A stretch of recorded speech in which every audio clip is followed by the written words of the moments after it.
Pessoal, vamos lá então, bom dia para vocês.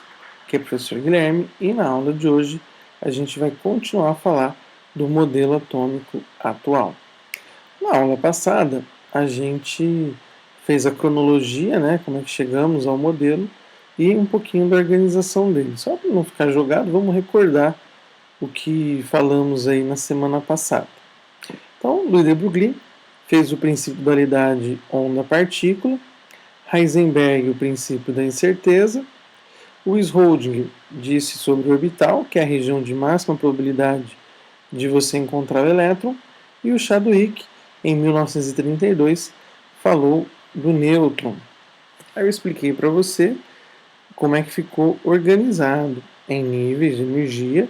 O nível é a camada na qual o elétron se encontra. Então, lá no Bohr a gente falava K, L, M, N, O, P e Q.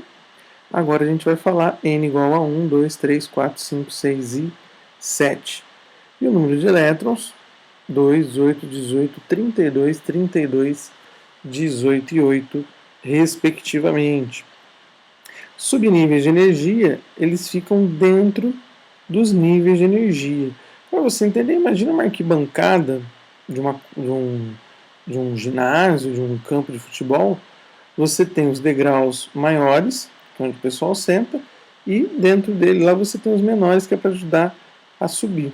Então é mais ou menos por aí que funciona. Ou as raias de uma pista de atletismo, né? Você tem a pista e a camada, e aí você tem as raiazinhas que são as subcamadas. Ou, aqui no nosso caso, os subníveis, que a gente usa S, P, D e F. Para indicar numericamente, é o número quântico secundário, a letra L minúscula, 0, 1, 2 e 3, que cabem 2, 6, 10 e 14 elétrons, respectivamente.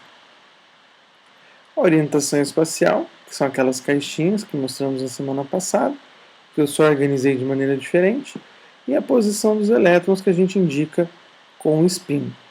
Para ficar mais fácil de indicar, para não ter que ficar fazendo esse desenho, aí o PAC deixa você usar meia seta para cada elétron, meia flechinha dessa aqui, ó, tá vendo? Então você vai ter meia flechinha para cima, spin menos meio, meia flechinha para baixo, spin mais meio, certinho?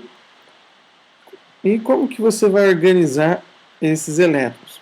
Você vai organizar de acordo com algumas regrinhas. A primeira delas, a regra de Hund, que diz para a gente o seguinte: os elétrons, numa mesma subcamada, eles tendem a permanecer desemparelhados em orbitais separados com spin paralelos. Então aqui, ó, pega esses dois, por exemplo. Estão em orbitais separados e os spins paralelos para cima, certo?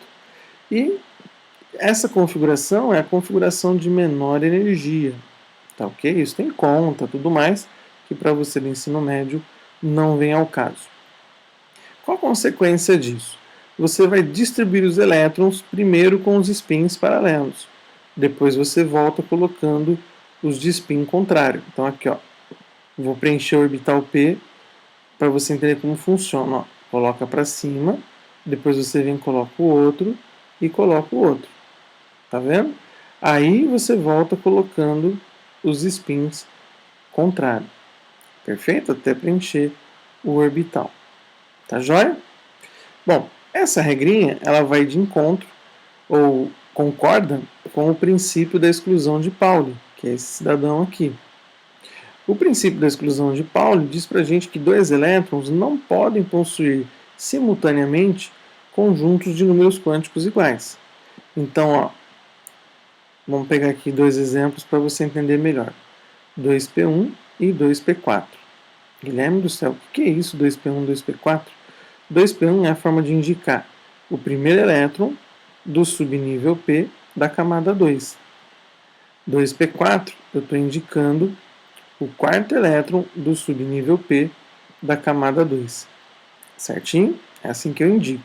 Então 2p1 é para falar o primeiro elétron do subnível P da camada 2. Seria aqui, ó, voltando, né, aqui é o Hund, aqui embaixo.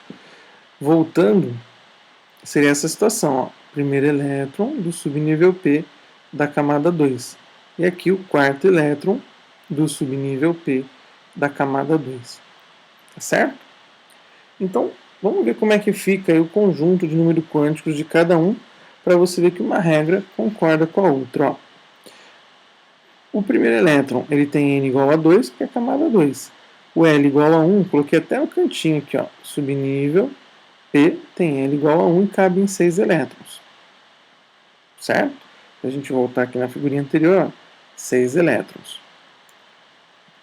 Então eu tenho L igual a 1, o magnético é menos 1, e o spin dele está para cima, menos meio. Já o quarto elétron também tem N igual a 2, também tem L igual a 1, M igual a menos 1. Porém, eles se diferenciam no spin, o que mostra aí ser verdadeira a ideia da regra de Hund em concordância aí com o princípio da exclusão de Pauli. Certinho? E como que eu vou organizar esses elétrons? Para você organizar, você vai usar o princípio de Aufbau. Quem que é esse cientista, Guilherme? Aufbau? Aufbau não é um cientista. Tá? Aufbau é construção em alemão. Então você vai usar o princípio da construção. O que esse princípio da construção fala para a gente? Ele fala o seguinte: a configuração eletrônica de um átomo ela é construída pela adição progressiva de elétrons em ordem crescente de energia. Para isso, você tem uma regrinha prática de um carinha chamado, que é um cientista mesmo, Madelung, que diz o seguinte: a ordem crescente que você vai seguir, basta você fazer N mais L. O que é N mais L? O número quântico principal mais o número quântico secundário.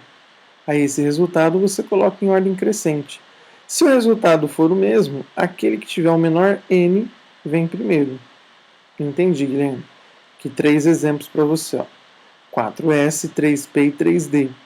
Quem vem primeiro? Quem é menos energético? Só você fazer N mais L. O N é 4. O L, aqui embaixo para você lembrar. O L do S vale 0, então 4 mais 0 é igual a 4. O 3 mais 1, que o L do P também é 1. Desculpa, é 1. Então aqui também vai dar 4. Então ficou 4 e 4.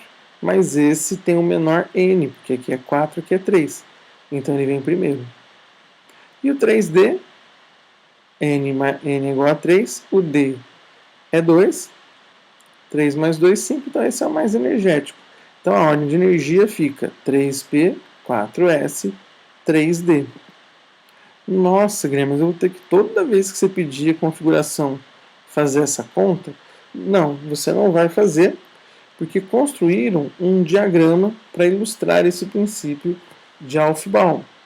Esse diagrama ele é atribuído a esse cientista aqui, ó, que é o glorioso Linus Pauling, um dos maiores gênios aí, né? Ganhou o prêmio Nobel 2 vezes, um de química e um de paz, né? Porque ele era contra aí, os testes nucleares. O Linus Pauling, apesar de não ter uma evidência real de que ele fez o diagrama é atribuído a ele. Então, às vezes, em alguma explicação que ele fez, alguma coisa, ele usou um diagrama desse e ficou atribuído para ele. Esse diagrama é como se fosse um mapa. Ó, então você vai pegar de um S2, você vai seguir o mapa. Ó, vem aqui, 2S2, vem aqui, 2P6, 3S2, 3P, 4S, 3D, e assim vai indo. Ó. É só seguir, como se fosse um tabuleiro de jogo, você vai seguindo esse diagrama aqui até colocar o número de elétrons que você precisa. E a energia, ó, ela vai aumentando. Então, esse diagrama ele foi construído de acordo com o princípio de Aufbau e utilizando essa regrinha prática do Madelung, tá? Que você vai colocando, fazendo essa continha. Então, para você não fazer a continha, é só você seguir o diagrama. Então, segue o diagrama ou faz a continha, fica a seu critério. A maioria prefere seguir o diagrama, guardar como é que funciona o diagrama, que não é nem um pouco difícil de construir. Você vai seguindo ele aqui bonitinho, certo? E aí eu vou deixar um desafio para você. Você vai fazer a distribuição dos elétrons do átomo de ferro, que tem número atômico 26. Certinho? tenta aí fazer. Na semana que vem eu vou te mostrar como é que faz isso e vou usar uma analogia bem bacaninha para mostrar de forma melhor como que funciona essa distribuição, tá certo? A matéria da sua prova vai ser modelo atômico, que vai ser um modelo atômico de Rutherford, modelo atômico de Bohr e aquela parte de conceito fundamental e semelhança atômica. E na semaninha que vem, dia 21/5, às 3 da tarde, a gente vai fazer uma aula ao vivo de revisão, tirar dúvidas e se você quiser algum exercício, quiser me perguntar algum exercício que você não conseguiu fazer, a gente faz também, tá certo? Então, bom final de semana para você e até quinta que vem.